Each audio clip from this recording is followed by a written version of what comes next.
تعال اقول لك ازاي تساعد حد عنده صداع نصفي بسبب رقبته. الصداع النصفي بيحصل بسبب ضغط هنا في الحتة دي، بيسبب وجع كده، وساعات يجي وجع ورا العين، ساعات عند الجيوب الأنفية هنا، وعند الفك والرقبة من هنا. فاحنا عايزين نفك كل الكلام ده.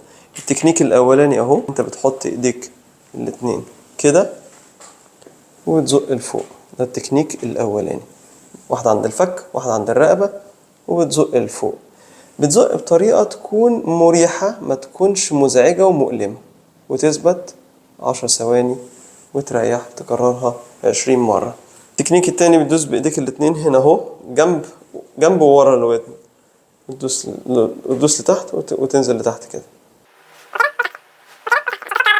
التكنيك التالت انك بتفتح العضلة بتاعة العض دي، عض كده العضلة اتحركت دي اهي.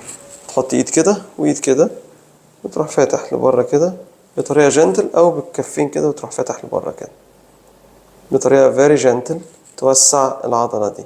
التكنيك الرابع هو ان انت تروح ماسك اول حتة من الصدر وعند الفك كده، تروح فاتح الحتة دي توسعها كده، توسعهم من بعض برضو بطريقة جنتل 10 مرات. المرة بتثبت فيها كده 5 ثواني. التكنيك ده مريح قوي، كرره لمدة اسبوعين ورا بعض كل يوم، هتحس انك احسن بكتير. حاسس انك احسن احسن بكتير. الحمد لله.